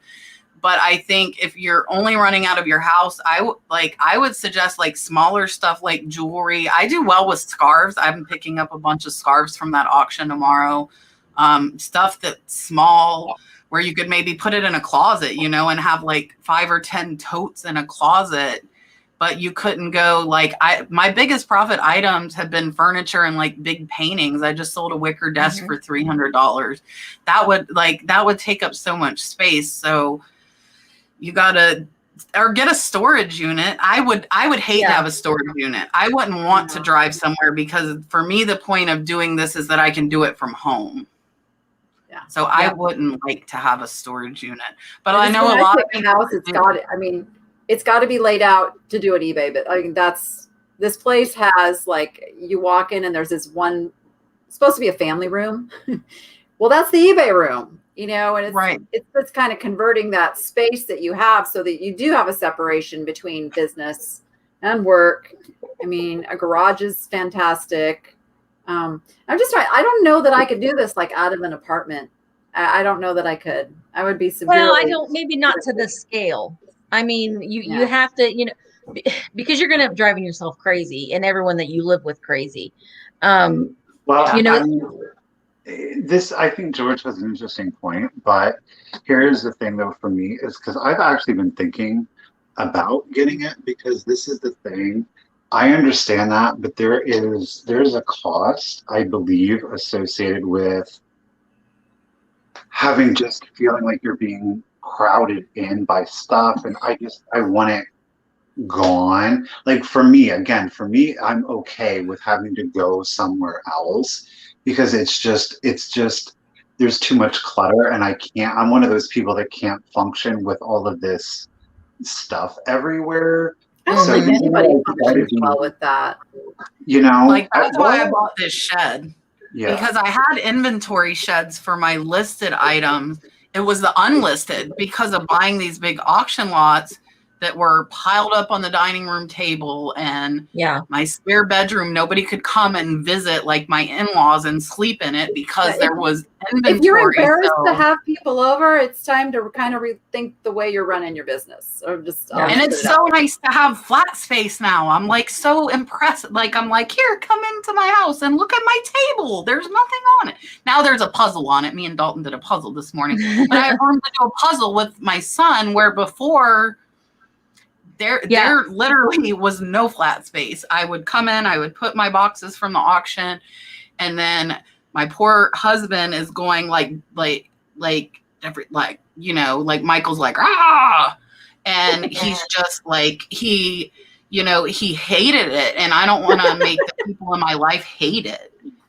Look, we could make a table out of unlisted inventory. George, you're so smart.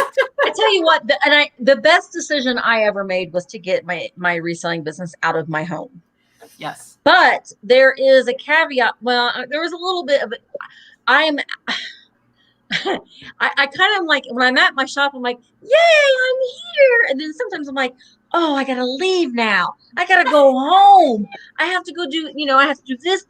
And I'm like, Michael, I got to go make dinner. I got to go do laundry. But if I was working from my home, I could like throw some laundry in. Run and go throw a load of laundry in. Yeah. So there is good and bad about that. I mean, I mean, my shop is literally like 4 miles from my house, but I still have to, I can't just, do a chore or something at home. I gotta, I run around in pajama bottoms all day, But like you also can do it on a smaller scale. You don't have to do it like we have tons of inventory. You could do it out of a closet realistically with the right inventory.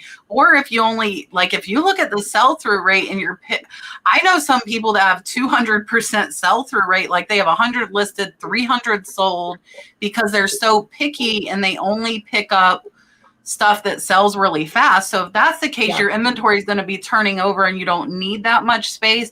But I like the one-off, like rare, you know, I got to wait for that buyer that likes that thing as much as I do. So it's going to sit here for a little while. Sometimes it sells fast, but you know, I don't have a track record on these one-off items on how fast that person might come along. Or if you see something for a really good deal and you're like, I'm paying 99 cents for this, I can make $15 off of it, you know? I mean, it's hard to like, it's hard to turn those kinds of things down, but you do have to, I want to address this vintage and vino. Yeah, because let me tell you, I woke up when I thought at the very beginning of June, I said, I'm not going to shop June and I'm only going to focus on the inventory that I have. And I'm like, well, heck, I can't do that because I have to make shopping videos. So, I mean, that's the issue when you do make YouTube content, because people want to see you out spending money. And then you're like, oh, I have all of these things. But they want to see it listed too. And that's the key. If you get that, I just talked about this today, is what is your plan?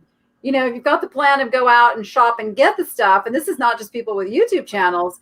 The shopping for many people is the fun part. Like that's it turns into a problem. If you don't, you have to have a routine. You have to have some self-discipline. You have to get the stuff listed or have a way to sell it, whether it's a live sale or Instagram, wherever that place is that you sell it. You have to have more going out than you have coming in, or you will have an issue before too long. Well, and the thing of it is, like, I have all this stuff because, you know, I had an antique store, and my dad has, you know, has been dealing in antiques my entire life. And so I have all of these things that he's had for, you know, 50 years. So I have his things and my things, and we got all the things. And I mean, and I'm selling, you know, over 150 items per week, maybe close to 200 items per week. And I still have all of these things, but I keep going buying more. And I keep going buying more. So that's why I'm really hoping that this pop-up shop that I'm going to be doing will help put a dent in me getting rid of some of these things. And we'll see. We will see. You know, the thing is, too, if you can't get to it all yourself, bring in help. Get somebody to help you. Hire somebody. There's so many ways to get this stuff sold. I have, but I'm also I like to do it all myself. Yeah, but I'm not looking at you as somebody who is not actively, you know, working on it. Like you just said, you're shipping 150 items a week. So by myself, you're doing it. Yeah. But I see people who are maybe listing and selling two items a day and buying items, and they're going out and buying. Those are the people that are going to get into some real trouble. George, I have a very busy week this week, but you just come, you bring your van and a trailer, and I will load you up. But then George, I want to go to your house, your storage house, and I'm going to go. We'll just exchange things. We'll exchange, which doesn't do me any good. But I want to go to George's store. I know people contact me all the time. Do you want to buy this? I'm like, no. I know. I mean, I do want to buy it, but I don't need to. I don't. And the problem is like this auction tomorrow. So I started looking at it, and it's quite a few high end, like some gorgeous, like Tiffany style bird lamps that are like the lamp is a branch with birds on it, and it's stained glass, and they're amazing. I got 2 of them, but then I'm like, okay, I have to drive 2 hours to pick this stuff up. So I'm going to look and see what else they have. And that's where my death pile comes from, is that if I'm driving 2 hours, I'm going to make it worth it. So there were lots of vintage scarves. So I'm like, okay, I'm going to get those. And then I see pottery. And then, but for me, if I'm driving 2 hours, I need to make it profitable and worth my 4 hours of driving to go pick it up. So for me, that's where like all my death pile comes in, because I have the main items I really wanted from that auction. And then I have the stuff that, since I'm going anyways, let me buy this other stuff. Yeah.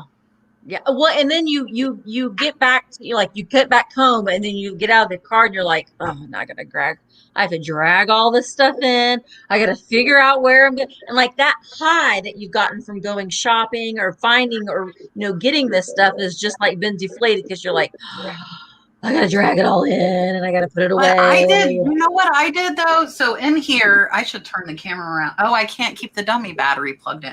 So my unlisted inventory is in banker boxes. So like when I go pick up from the auction, I bring the empty bankers boxes and I put the stuff in there. So when I come home, I just carry it and it goes straight to those like shelves in the banker boxes, like no, like tons of stuff. So except the bigger stuff. But the bigger stuff typically is going to be the higher dollar that it will be listed tomorrow. I guarantee you those Tiffany lamps will be on my eBay shop by tomorrow night. And like I got a commercial floor cleaner that's worth $400. Same thing. That's not going to sit in the shed. That's going to get listed. But those scarves, and I don't know if you guys have done it, but I will sometimes, like if I buy all these scarf lots because I'm going there anyways, I'll wholesale them back out to my viewers and say, okay, I paid $1 each. I'll sell them to you for $2 each. So I make $1 and you're probably going to make, $8 to $10 a piece. That's a good idea. Move them that way. Yeah, that's a good idea. Well, and I know that Kat, you had said that you do your subscription thing, and that's something that I had brought up too. I know George does one too, and it makes me nervous, but it is something that I had thought about doing, but I don't know that I'm going to. I don't know. We'll talk about It's like I started my channel with it, so it became available to me with like 1,000 subscribers. I started mine last August. And it's kind of evolved. So I started with just like the lower, like I do eBay store reviews. And most times it's the same thing. And I make videos for everybody on the stuff that I'm seeing over and over and over, like non-descriptive titles and pictures that are horrible. If your pictures aren't good, your stuff's, I don't care what you have, it's not going to sell. And then it turned into, I love sourcing. So I made a higher membership and I source for them. And that is my favorite thing in the world. I will tell you, I go and I put in high bid and I put in their zip code and I find them stuff. So then I'm not buying the stuff, but I'm still shopping. So mine has just evolved over. Now we're coming up on a year, into, I can offer this service, but there's no way I could go and do it for everybody, and I don't have the biggest channel, but I couldn't offer it to everybody and be able to be, fair. So I think it's good for mine as far as what I'm offering. Yeah. Well, I just don't think I have the time for it. I don't have the time for one more thing. Oh, I do 4 extra lives between like my eBay store reviews, my sourcing, and then I'm not being good. I need to be better about the shipping one because I promise them I'll go every Monday, and then I have an hour and a half to pack 40 items like I did today, and I'm not setting up my camera because I'm like go go go go go. People are gonna murder me. Hey, Jody, I see you. She's on Facebook. I see you, Jody. We're not going to murder you. We're not going to murder you. You can say whatever you want. Well, no, the people in the comments might murder me once I say this, but a good subscription for Misty would be if she did provide just an exclusive live sale only in lieu of doing. I would get roasted for that, Michael. People would be so mad. I would be. It was my idea. I would be called selfish. Kimberly. Okay, everybody, be quiet so poor Michael can speak. Okay, Michael. I'm just saying, it was my idea. I think it would be pretty awesome. I mean, I'm just saying. I would get raked over the coals if I did that, though. You know what, though? Who's going to rake you over the coals? Everybody. Nah, I But disagree. you're available Tuesday and Wednesday, plus you do 3 live sales for everybody. Mhm. I mean, it's a lot. It's not like you're taking the other sales away. It's just you're saying, I Well, want to do something a little special here. I don't know if I can do that, but I will say I did a live sale today that was a rapid fire live sale, and I really like. I sold 15 things in what, under an hour? Yes. Just under an hour. Rapid. Yeah. They want Michael to say his idea again. They didn't hear him in the chat. The idea is that YouTube channels have the opportunity for people to buy subscriptions. And it's up to the YouTube channel to decide what it is that if I spend $5 per month to Kat or to Danny or to Misty, what it is that YouTube channel is going to provide for that $5. So a lot of times what Kat was saying is that what she will do is she will provide the service of going on to HiBid and shopping for somebody in that person's zip code. Whereas I said, well, an idea for Misty's subscription is that she could have a subscriber only. So you would literally, you would be a subscriber, literally monetary money here we're talking. And you would be, that would then allow you to go into an exclusive sale. So it would be whatever the YouTuber, the content creator would set the price point at, and that would then, it would be like $5 a month, something, $10, whatever. And only those people that are subscribers are able to go to that live video. Does that make sense? It does make sense. Misty is scared. There's always flashback when you start asking people to pay for stuff that you're giving free. Look, there it is. I agree with Michael. Excellent idea. I would pay Misty to do anything. Well, I Misty, think that there would still be per month would be fair. I think it's But if you add it on, Misty, add on one sale even every other week that is exclusive, like Michael's saying. You don't pull away your sales you're already doing. No, you add some. That's a big thing for me. Is I pulled nothing away from my channel. I added extra time that I get paid for, and it's worth it. And they get something extra. Well, listen, if I decide to do it, there might be 5 people in the sale. There might be 5 people in the sale, and then you all have, 1 in 5 chance of getting something. Well, you could do it as a claim. There you go. You could do everything as a claim. You know what I mean? Like you can adapt your sale, because again, it's going to be a much smaller crowd of people. Yeah. So again, I would be bringing some good stuff. Like it would be like the good stuff, like the stuff that I've paid up. I don't know. Maybe I won't. We don't need to talk about that right now. It's something that I'll think about. But she's biting her nails. I'm just going to point it out. We need to, poor Misty. I think that George should just come up here every month, and he and I just sell all the stuff that's in my shop. An online estate sale, George. No, it makes me, everything makes me nervous because I am a people pleaser. Okay. Because the thing of it is, people are like, oh, you're just doing it for the money. You're stingy. Well, this is what I do. This is what I do for a living. This is what we do for a living. I am doing it. There's nothing wrong with making money. No, and I have a lot of stuff, so I need to sell it all. Okay, pop-up sale. I am having a pop-up sale September 4th and 5th. People were asking me about hotels. There are 2 hotels in Bedford, and I don't know that I'd stay in either one of them. I'm just saying. Just sleep in your car. You'll be fine. There is Bloomington, which is a bigger city. Go to French Lit. Go to the casino. Make a weekend out of it. But I don't know that I'd stay at either of them in Bedford. If I went to the casino, I'd have no money to buy anything. Well, that's true. George is having one. Vegas.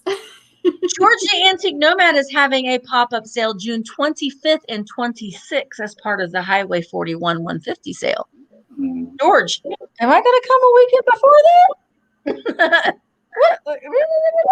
Anyway, So guys, thank you so much we're getting close to pumpkin time for Misty.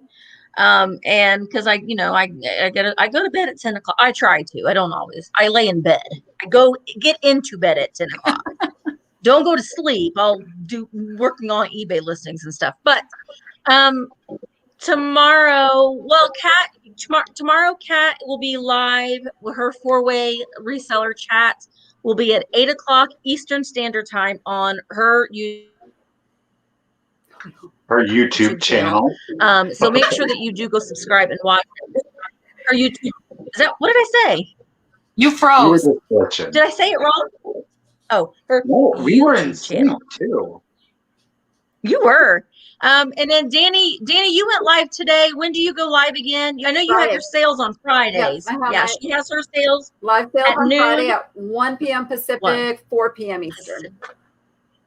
And all of Kat's channel and her Instagram and Danni's channel and her Instagram are all linked in the description down below. So make sure that you do go and subscribe and follow their sales and listen to their stuff. Go to their eBay sales and their listings. Michael and I will be having a live sale tomorrow at 1 o'clock Eastern Standard Time with myself and Michelle. Comfy Cozy Living at 1 o'clock Eastern Standard Time. And then I have a solo sale on Wednesday at 1 o'clock Eastern Standard Time. And then Michelle Michelle has a sale at Thursday at 1 o'clock. There's all kinds of sales going on. We'll be in the next week. Yeah. Yeah. And George, the Antique Nomad, will be on Kat's channel tomorrow. Yes. George and Dominic. Last time George came on was phenomenal. I love George. George is so knowledgeable. I absolutely He's a walking encyclopedia. Yeah. Listen, if you ever get the chance to go shopping with George, I highly recommend. George, that's what you should do. It should be like you auction off George. Zeno. She's gonna sell you, George. Zeno, good idea you could a day of shopping with George. People would pay big money for that. People would pay a lot of money for that. I would pay money for that. Yeah. I would too. Hey, George, when do you want to come to Vegas? Listen, I want to come to Vegas too. I have never been to Vegas. I've never been to Pennsylvania. I have been to Florida. My mom lives in Florida. So you don't want to come my over mom the told me next couple of months. My mom said if I go to Vegas, I'd have no shoes. I'm a gambler. So my auction buying has but I'm good I haven't been in forever, but the auction buying is kind of like that same excitement, like you're betting. It is. Yep. It really is. It really is. Well, thank you guys so much for coming. It's always so fun. I'm like, every time I sit and think, I'm really tired tonight. I kind of wish I could just sit and watch TV tonight. And then I have these and I'm like, it's so fun. I love it so much. So thank you guys so much for watching. We will be on Michael's channel next week. He always keeps who his guests are going to be a little secret until it gets closer to time. I love a tease. He loves a good tease. But thank you guys so much for watching, and we really appreciate you. Make sure that you do leave a thumbs up on your way out and subscribe to everybody's channels, and we will see you next time. Bye, guys. Bye.